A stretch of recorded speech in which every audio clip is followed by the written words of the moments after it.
ইন্টারনেটে সংযুক্ত ডিভাইস বা আইওটি প্রযুক্তি ব্যবহারের দিকে আগ্রহ বাড়ছে দিনকে দিন। স্বল্প পরিসরে যার ব্যবহার হচ্ছে দেশেও। খাত সংশ্লিষ্টরা বলছেন, এর ব্যবহার বাড়াতে প্রয়োজন দ্রুতগতির নেটওয়ার্ক। আর নেটওয়ার্ক সেবা দেওয়া প্রতিষ্ঠানগুলো বলছে, স্মার্ট ডিভাইস না থাকায় বর্তমানের 4G সুবিধার বাইরে রয়েছেন প্রায় গ্রাহকদের বড় অংশ। বর্তমান বিশ্বে সবকিছুই কোনো না কোনোভাবে ইন্টারনেটে যুক্ত হয়ে যাচ্ছে। তৈরি হচ্ছে নতুন সব কানেক্টেড ডিভাইস, যাকে বলা হচ্ছে ইন্টারনেট অফ থিংস বা আইওটি। যেসব ব্যবহার করে ঘরের বাতি, টিভি, ফ্রিজ বা এসিকে নিয়ন্ত্রণ করা হচ্ছে স্মার্টফোন ব্যবহার করে। শুধু গৃহস্থালী সামগ্রীই নয়, আইওটি প্রযুক্তির ব্যবহার দিনকে দিন বাড়ছে শিল্প কলকারখানার উৎপাদন প্রক্রিয়াতেও।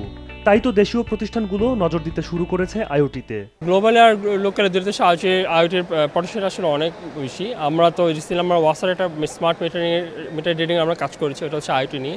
মানে খুব রিসেন্টলি হচ্ছে আমাদের লোকালি অ্যাওয়ারনেসটা ক্রিয়েট হচ্ছে। তারপর আমরা জিপির সাথে কোলাবোরেশন আমাদের স্মার্ট হোম নিয়ে আমরা কাজ করছি। এটা হচ্ছে আমরা আমাদের কমপ্লায়েন্স সব ধরনের control, AC control, smart lock system সবগুলো এটা হচ্ছে করা যাবে। গ্রামীণফোনের পক্ষ থেকে 3 ধরনের সলিউশন লঞ্চ করেছি: স্মার্ট হোম, স্মার্ট সার্ভেলেন্স ও স্মার্ট অ্যাটেন্ডেন্স।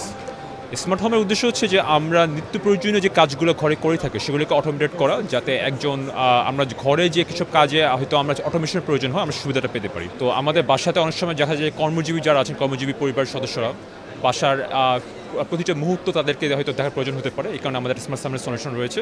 ফোনে অ্যাপের মাধ্যমে তারা দেখতে পারবেন যে বাসা কি আসছেন বা বাসা কী ধরনের মুভমেন্ট হচ্ছে। 2020 সাল নাগাদ সারা বিশ্বে অন্তত 3000 কোটি ডিভাইস আইওটি সংযোগের আওতায় আসবে। আর এই প্রযুক্তিকে নিরবচ্ছিন্ন করতে প্রয়োজন পড়বে উচ্চগতির নেটওয়ার্ক। এর জন্য কতটা প্রস্তুত Bangladesh?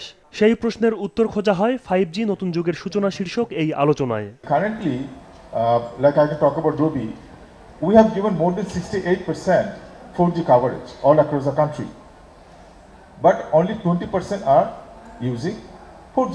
This kind of situation, how can we expect when we are not being able to handle 4G adaptation and we are thinking about 5G? Now, mostly people are using feature phone. 50%, more than 50% actually, are still feature phones. So, if people are still using feature phones, they cannot enjoy any benefit of wideband or 5G or even 4G. So, how to increase the penetration of smartphone is very important. এমন পরিস্থিতিতে দেশে 5G network চালু করতে প্রয়োজনীয় নীতি কাঠামোয় পরিবর্তন আনার পরামর্শ উঠে আসে আলোচনায়। We all need to work from today if we want to move on towards 5G. And again, it's not only spectrum. It's fiber, it's towers, it's technology, and the whole industry needs to be uplifted. We have to bring everybody into one footing so we can start the 5G issue, but it will take time.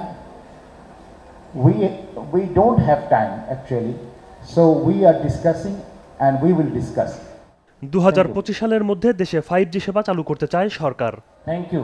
Imtiaz Hasan, business report, Maasranga television.